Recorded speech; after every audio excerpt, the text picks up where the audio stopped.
The air around the silver tree felt thick, almost heavy, as if the place itself carried an ancient memory. Milo's scanner was still blinking from the beacon's signal, but his eyes were fixed on the girl sitting against the roots. Her golden eyes didn't waver. She was calm, but there was something in her expression, something between hope and doubt. Milo crouched a short distance away, keeping his voice low and steady. "My name is Milo. I'm human." The girl tilted her head slightly, her fox-like ears twitching. She repeated his name slowly, like testing an unfamiliar shape in her mouth. "Milo." He smiled faintly. "Yes, and you?" She touched her chest lightly and said, "Rena." The translator caught the word perfectly, no distortion. "Rena." He repeated. It felt right to say it. The vines around her were unlike anything he'd seen.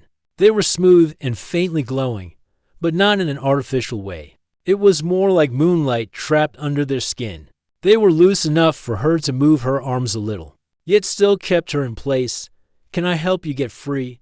he asked. Rena shook her head. She spoke in her own language again, and the translator worked slowly. "Not trapped, part of the waiting." Milo frowned. "Waiting for who?" Her gaze dropped to the ground. She didn't answer immediately. Instead, she looked past him, toward the edge of the clearing, as if expecting someone else to appear. The forest was silent. Only the steady pulse of the beacon filled the space between them. Milo adjusted his pack and sat down on one of the lower roots. Close enough to talk, but far enough not to make her uneasy. "I've been following that signal for days. I thought I'd find a machine or a crashed ship. But instead, I found you." Rena's ears twitched again. She pointed to the beacon with a small movement of her chin and spoke softly. "The tree called you?" Milo looked at the shimmering bark. "The tree called me. Why this time?" The translator failed. It only returned one word. "Destiny." That didn't make him feel any less puzzled. He studied her more closely. Her clothing was made of woven plant fibers, fitted to her frame in a practical way, though they bore decorative stitching, simple patterns that might have meaning to her people.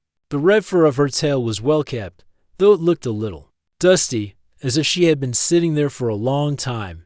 "How long have you been waiting?" he asked again. She looked at the ground, then up at the sky, as if counting seasons in her mind. The translator gave its answer. 3 circles of the sun. No one came. 3 years. Milo's throat tightened slightly. Whoever she was, waiting for had left her here for 3 whole years, bound by living vines. Your people. They left you here. She nodded slowly. "It is our way. When the chosen one comes, the vines will open." Milo glanced at the vines again. They didn't seem hostile, but there was an awareness to them, like they were listening. The idea that they might be alive enough to choose when to release her was unsettling. Rena watched him quietly for a moment before asking, "You are not from here?" "No," he said, shaking his head. "I'm an explorer. I travel to worlds I've never seen before. This one wasn't even on my route." The words made her ears lower slightly, almost like disappointment. "Then you are not the one." He felt an unexpected pang at hearing that. "Maybe not, but you shouldn't be left here alone." Before she could answer, a faint sound came. From the deeper forest, a rhythmic tapping, almost like footsteps on wood. Rena's head snapped toward the sound. Her voice dropped. "They come." Milo stood, scanning the trees. Rena's answer was short. "The Watchers." The tapping grew louder. It wasn't footsteps after all. It was branches knocking together. No. As the shapes emerged from the shadow, Milo saw they weren't trees at all. They were creatures tall, thin, and made of wood-like material. Their bodies were twisted like trunks, with arms that ended in branch-like claws. Glowing blue orbs were set where their eyes might have been. They moved slowly but deliberately, their wooden joints creaking. 3 of them stepped into the clearing, stopping at the sight of Milo. The orbs in their heads brightened. Milo's hand went instinctively to his sidearm, but Rena spoke quickly in her own language. The translator caught fragments. "He is not enemy." He followed the call. The wooden beings tilted their heads, making a series of low creaks to each other. One of them stepped forward and touched the silver tree's trunk. The beacon's pulse slowed. and the vines around Rena loosened slightly, but not enough to release her. Milo stepped back, uneasy. Friends of yours? Rena gave a small nod. They're guardians. They keep the waiting place safe. The lead guardian turned its glowing gaze on Milo, as if measuring him. Then it reached out one branch claw and touched his shoulder lightly. The contact was surprisingly gentle. The translator clicked once and spoke in a deep, slow voice. You are early? Milo blinked. Early for what? The guardian didn't answer. Instead, it stepped back, made a creaking signal to the others, and they all slowly retreated into the forest. The clearing was quiet again. Rena exhaled softly. They did not harm you? This is good. Milo sat back down on the root, still watching. The place where the guardians had vanished. I think I'm missing a lot of the story here. Her eyes softened, I can tell you. But the tale is long. He glanced at the sky. The light was already shifting toward late afternoon. Then I guess I'm staying a while, he said. Rena looked at him for a moment, then gave the faintest hint of a smile. The vines around her shifted again, as if adjusting to this new arrangement. The beacon pulsed softly beside them, its rhythm now calmer, steadier, almost like it approved. Somewhere far away, a distant echo rolled through the forest. Milo didn't know if it was thunder or something else entirely. Either way, he had the feeling that this waiting was about to become something much bigger than either of them had imagined. The forest grew dim as the sun lowered behind the hills. A pale blue light shimmered from the silver tree, enough to paint the clearing in a quiet glow. Milo sat on one of the twisted roots, his back against the cool bark, while Rena remained. In her place, the living vines still wrapped loosely around her. For a while, they spoke little. The air was calm now, but Milo's mind was full of questions. 3 years, he said finally. 3 years sitting here. Why? Rena lifted her gaze to him. Because I promised. The translator carried her words without delay this time. Simple words but heavy. You promised who? He asked. Her golden eyes softened as she looked past him, toward the forest's dark edges. My people. My chosen one. When the star ceremony came, I was bound here to wait. The one meant for me would come through the forest and free me. It is our oldest tradition. Milo tilted his head. And if they don't come? Rena's ears lowered slightly. Then I wait until the tree decides my time is done. He glanced at the vines. So they're not just plants, they are the roots of the first tree. It is alive. It knows who is worthy to break them. Milo leaned back against the bark, looking up at the branches high above. Your chosen one didn't come, but I did. She studied him carefully. You are not of my people. You are not meant. Milo gave a faint smile. Maybe I'm not meant, but I'm here. That has to count for something. Rena said nothing for a moment, then turned her eyes toward the beacon at the base of the tree. It pulsed steadily, almost in rhythm with their breathing. After a long pause, she spoke again. You remind me of someone from our stories. Milo raised an eyebrow. A good someone, I hope.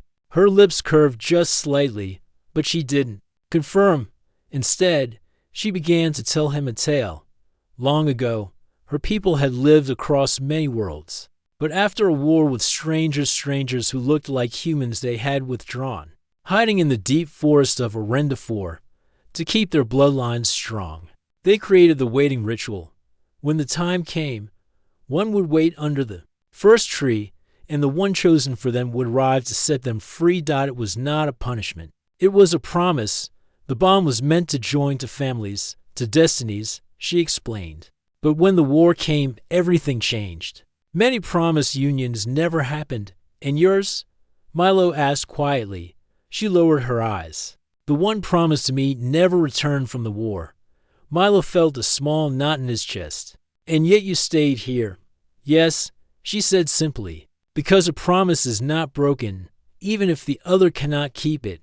Milo didn't answer right away. The words stayed with him. A promise even when one side was gone. That kind of loyalty felt almost impossible in his world. A cool breeze drifted through the clearing, carrying the scent of wet leaves and distant rain.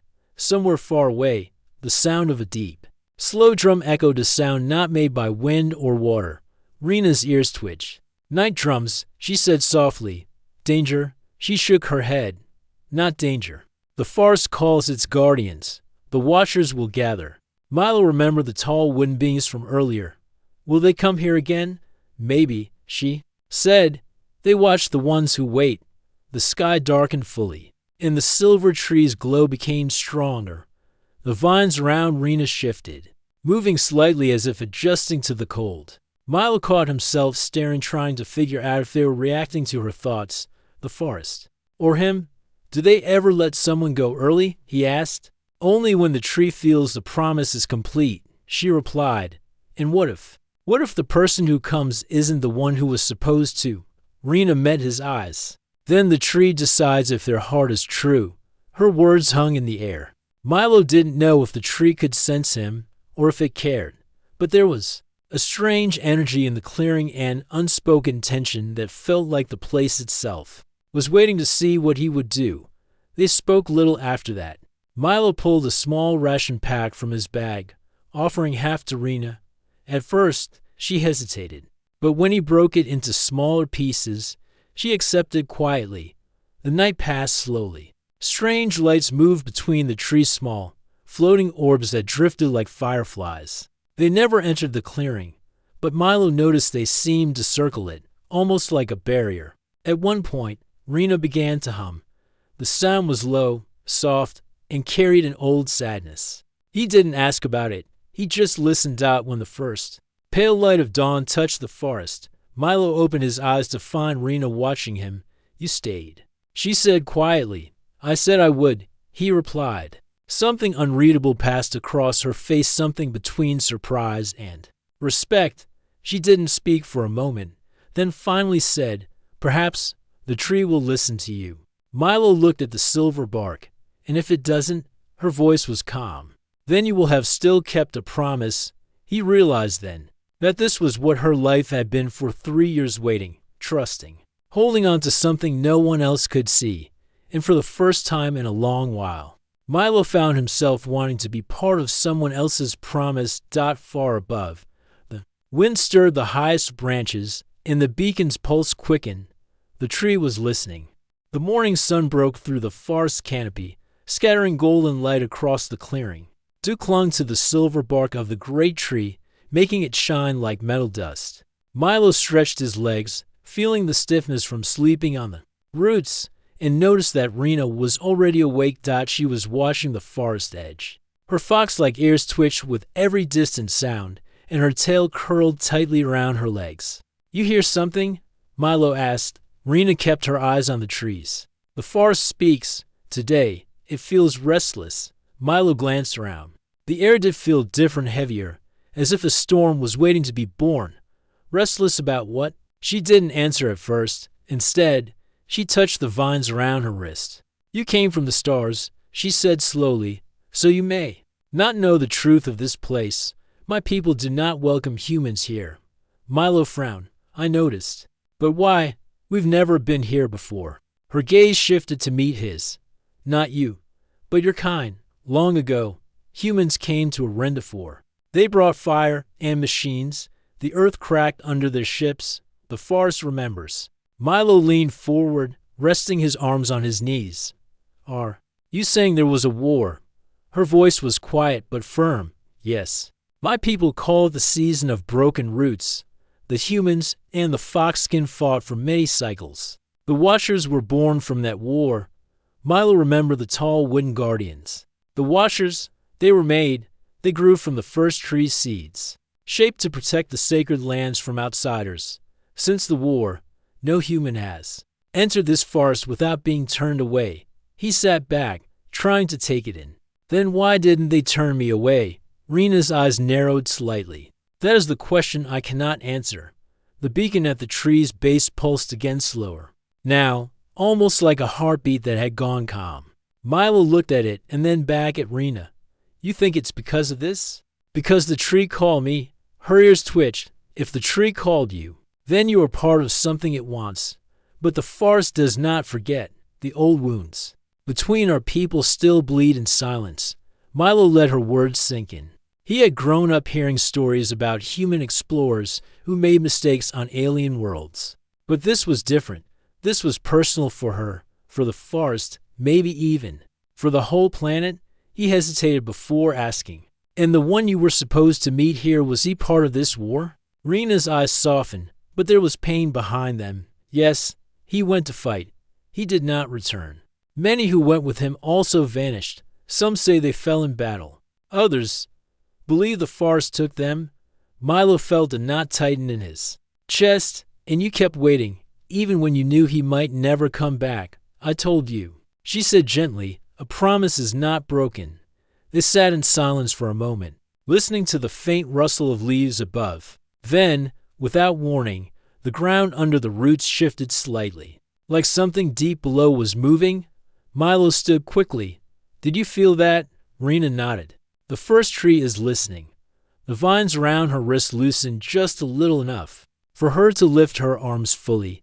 She touched the trunk of the silver tree, and its glow deepened. It has not done this for me in many seasons, she said softly. Milo stepped closer. Does that mean it's going to let you go?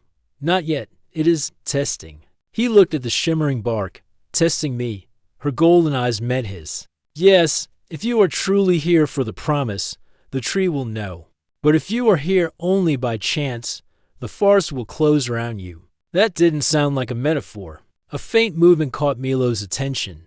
He turned to see shadows forming at the tree line. Several of the wooden watchers were standing there, motionless, their glowing blue eyes fixed on him. One stepped forward, its wooden limbs creaking. It spoke in a deep, echoing tone that the translator caught with difficulty.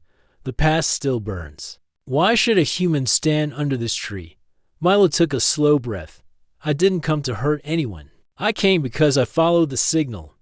The watcher tilted its head. The signal is the voice of the first tree.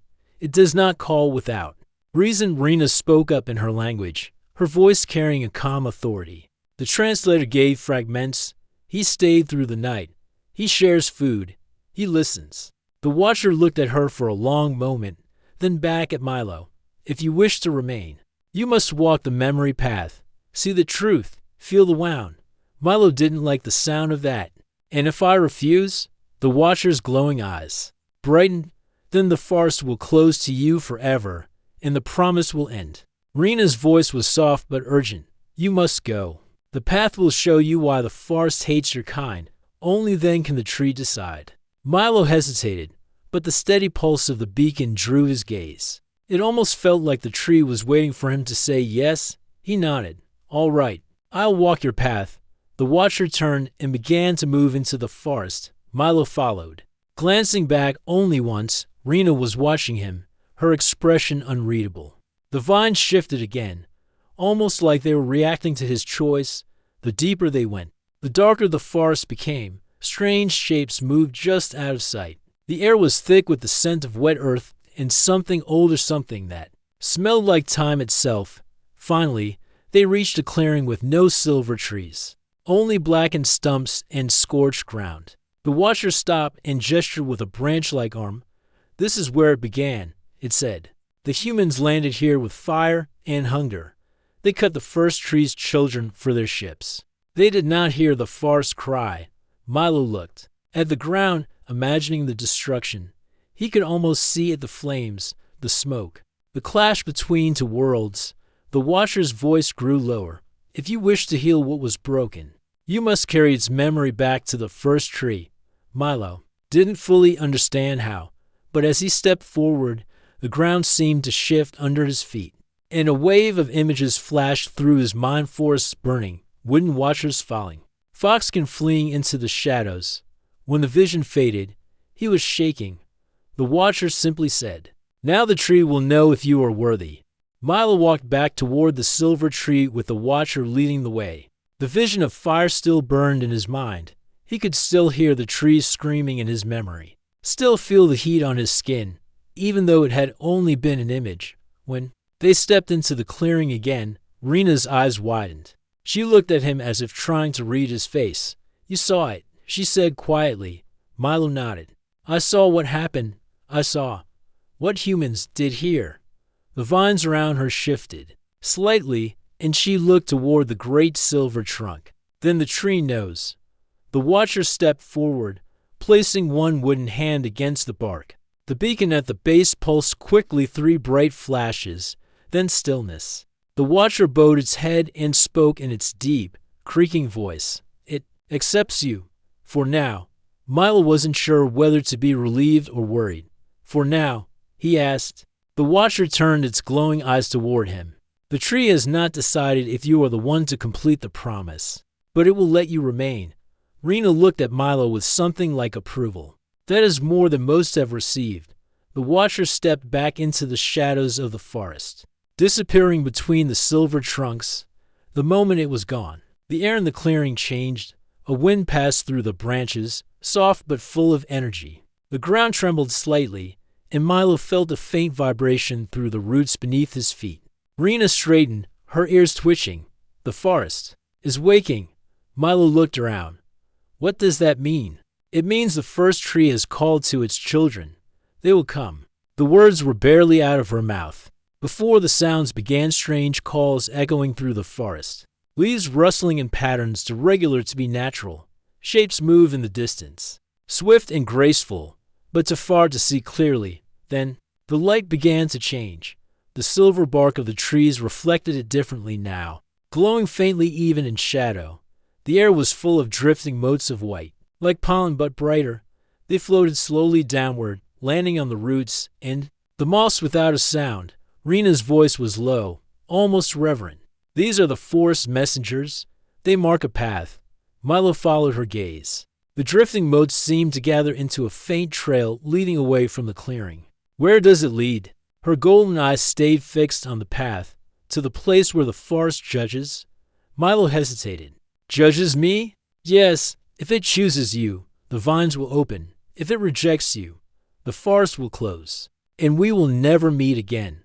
The weight of her words settled heavily on him. And you're just okay with letting the forest decide? She nodded. It is always decided.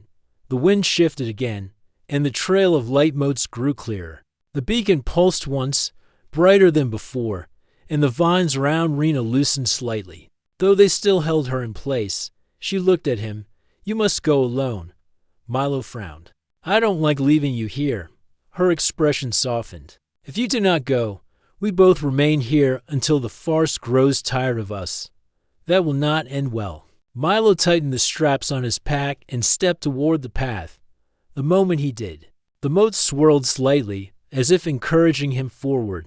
The trail wound deeper into the forest. As he walked, Milo noticed the sound of his own footsteps fading, not because he was moving more quietly, but because the forest itself was swallowing the noise. The silver trunks stood like silent sentinels, their branches high above blocking most of the sky.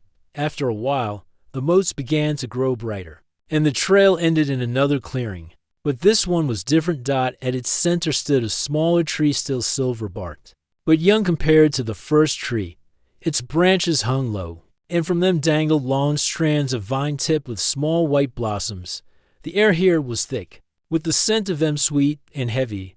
Milo stepped closer, feeling a strange pull in his chest. As he did, the ground beneath him rippled slightly, as if the roots were shifting. The vines of the young tree swayed, though there was no wind. One of them reached toward him slowly, curling around his wrist.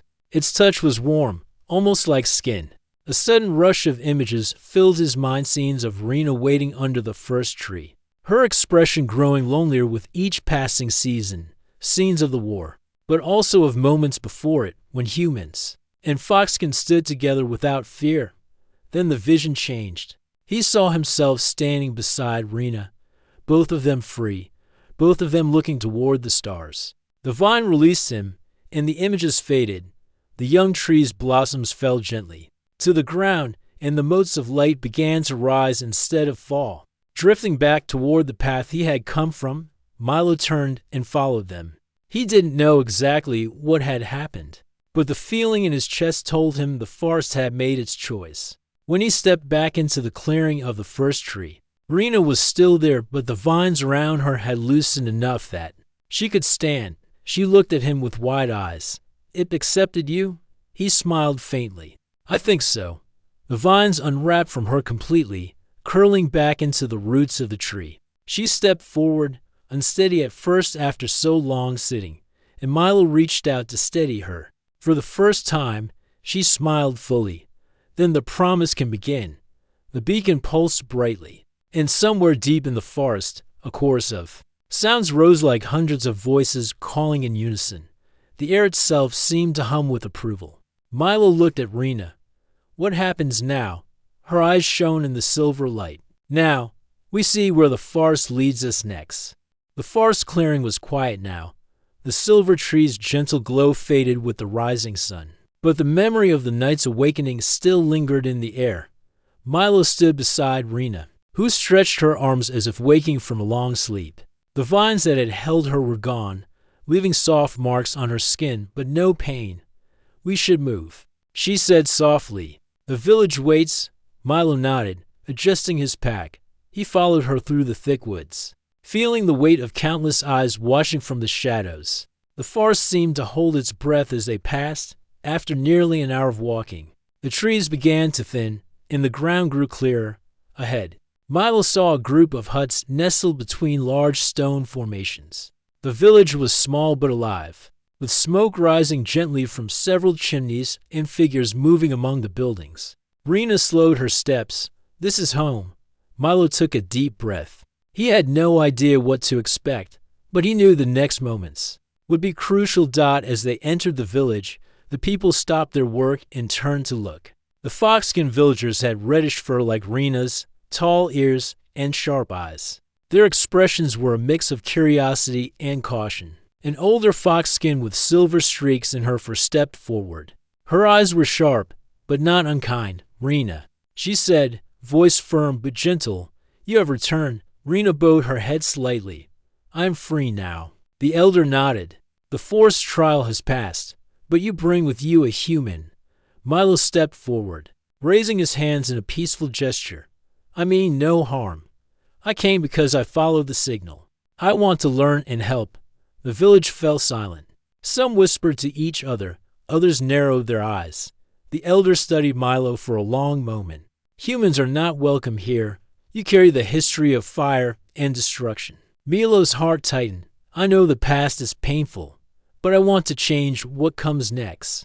Another figure approached, a younger fox-skin with fierce eyes and crossed arms. Change? Humans destroyed our lands. Our ancestors fought to protect what was left. Why should we trust you now? Rena stepped between them. Because Milo stayed. Because he walked the forest path. Because the tree accepted him. The elder nodded slowly. The first tree's judgment is not wrong, but this is a choice the village must make. Milo felt the weight of their gazes. He realized that words alone would not be enough. He needed to show them who he truly was. Over the next days, Milo helped the villagers in small ways, carrying water, fixing tools, learning their language. He listened carefully to their stories, their fears, and their hopes. Rena stayed close, teaching him the customs and explaining the ancient songs that kept the village strong. Milo felt a connection growing not just to Rena, but to the people who had survived so much pain and still held onto hope. One evening, as the sun dipped low, the elder called a gathering in the village circle. The villagers sat in a wide circle, around a fire, its flames flickering orange and red against the darkening sky. The elder's voice was steady. We have watched this human for many days. He has not hidden behind fear or anger. He has listened. A murmur ran through the crowd. But trust is earned, not given. The younger foxskin spoke up again. We must see if he stands with us when the forest calls. Milo met her gaze. I will stand with you, whatever comes. The elder raised a hand for silence. Then it is decided. Milo, you will be tested by the forest, as all must who seek to join us. Rena's eyes met Milo's, full of quiet hope. The test would be different from the trial at the first tree. This was to see if Milo could truly become part of their world, not just a visitor or a stranger. The next morning, Milo followed Rena back into the forest. The trees seemed to lean closer, their silver bark glowing softly. At the edge of a stream, Rena stopped. The forest will give you a challenge. It will test your heart and your spirit. Milo nodded. I'm ready. The water in the stream began to ripple, and a figure slowly rose from it, a creature made of flowing water and light. Its eyes glowed softly, and its voice echoed like the wind. You seek to join the fox skin, it said, but can you protect the forest that protects them? Milo met the creature's gaze. I will do everything I can. The water spirit smiled gently, then faced the trial. Find what the forest fears to lose. Milo stepped forward, feeling the cool water ripple around his feet. The forest seemed to whisper around him as he began the journey through shadows and light, strength and fear. The forest around Milo whispered with quiet energy as he stepped deeper into the shadows, cast by towering silver trees. The water spirit's words echoed in his mind. Find what the forest fears to lose. Milo's heart pounded. This was the final test, one that would decide not only his place with Rena and her people, but the future of two worlds bound by old wounds and new hope. The path before him twisted through dense undergrowth and winding roots. Soft motes of light drifted past like fireflies, guiding him forward. The air smelled of earth and rain, and the silence was heavy, as if the forest held its breath. As Milo walked, memories of the visions he had seen returned, images of fire and destruction, but also of peace and friendship. He realized the forest was asking him to remember both the pain and the promise. Suddenly, a low growl broke the stillness. Milo stopped, his senses alert. From behind a large tree stepped a creature, unlike any he had seen, a fox-like being, larger and darker than the fox-skinned villagers. Its eyes glowed with a fierce light, and its fur shimmered like shadows under moonlight. Milo held his ground, raising his hands slowly to show he meant no harm. The creature circled him, sniffing the air. Then it spoke in a voice deep and rough, yet filled with sadness. Why do you walk here, human? What do you seek? Milo took a steady breath. I seek to protect this forest and its people, to heal old wounds, not reopen them. The creature's eyes searched his face, as if looking for truth. After a long moment, it nodded slowly. Then you must prove it. With a sudden motion, the creature leapt forward, not to attack, but to guide. It moved quickly through the trees, leading Milo deeper into the forest. They came to a clearing where the earth was scarred and blackened. Trees lay broken, their silver bark split and burned. Milo knelt down, touching the scorched ground. This is what the forest fears to lose, the creature said. Its children, the trees, the life they hold, the memories they carry. Milo looked up at the creature. I understand now. The forest is not just a place. It is a living memory. The creature's fierce eyes softened. Then protect it, as we do. Milo nodded. I will. The creature stepped back into the shadows, disappearing as silently as it had come. Milo rose and began the journey back, following the light motes guiding him home. His heart felt heavy but full of determination when he returned to the village. The foxskin gathered around the circle fire once more. Rena stood beside the elder, her smile bright and hopeful. Milo stepped forward, voice clear and strong. I have faced the forest trial. I have seen what it fears to lose. I promise to protect this place, its people, and its memories. The elder looked at him with respect. You have walked the path of the forest and proved your heart. Murmur of approval rose from the villagers. The younger fox-skin who had challenged him before nodded slowly, a new understanding in her eyes. Rena took Milo's hand, and together they turned toward the silver tree, now shining with peaceful light. The promise was no longer just hers, it was theirs. And as the forest whispered around them, a new chapter began, one of healing, trust, and hope between two worlds. The great crystal hall of Varela Prime was alive with quiet whispers. Tall pillars of blue glass reached high into the ceiling, catching the sunlight that poured through the arched windows. The lights scattered into shimmering patterns that danced across the marble floor. Every Varelan in the room wore long robes of silver and green, their eyes fixed on the one figure who stood at the center, a human named Miran. Miran felt the weight of every gaze. The Varelans were taller than him, their smooth skin tinted in shades of pale gold, their features sharp and symmetrical. Even without speaking, they carried themselves with a sense of pride, as if their entire race was the peak of civilization. To them, Miran was a stranger from a distant, less advanced world, a curiosity at best, and an intruder at worst. At the far end of the hall, the alien queen sat on a throne carved from a single block of crystal. Her crown, made of interwoven silver bands, shimmered with faint light. Her eyes were deep and steady, like still water that could hide unseen depths. She had ruled for decades, guiding her people through wars, peace treaties, and great discoveries. But today, something unusual had happened. Something that made her summon Miran to stand before her. Only moments ago, Miran had done something none of the Queen's scientists or warriors could do. He had disabled the planetary defense shield that surrounded Varela Prime. That shield had been active for centuries, a constant protection from threats beyond their world. It was considered unbreakable, powered by technology so advanced that even the Varelans themselves could barely understand all of its ancient workings, and yet, this human had turned it off in less than an hour. The murmurs in the hall grew louder. Some of the Queen's advisors leaned in toward her, whispering. Others stared at Miran with suspicion, as if they were trying to decide whether he was a genius or a danger. The Queen raised one hand, and silence filled the room. Miran, of Earth, she said in a clear voice. You stand in this hall because you have done something that should not be possible. You have touched the heart of our shield and broken it. How? Miran straightened his shoulders. He wasn't used to speaking in such grand places, but he didn't let himself feel small. I didn't break it, he said. I just understood it. You built your shield on a power system that humans used a long time ago. We stopped using it because we found something better, but we also learned its weakness. A ripple of disbelief moved through the crowd. A tall Varelan stepped forward. One of the royal engineers. Our shield is based on the most advanced knowledge of our ancestors, he said. No human could simply understand it. Miran met the man's gaze calmly. Sometimes, when something is too advanced, people stop asking the simple questions. I only asked the one that mattered. The Queen's eyes narrowed slightly. And what question was that? Miran took a breath. What happens if you reverse the energy flow in the stabilizing coils? The answer is, the system shuts down.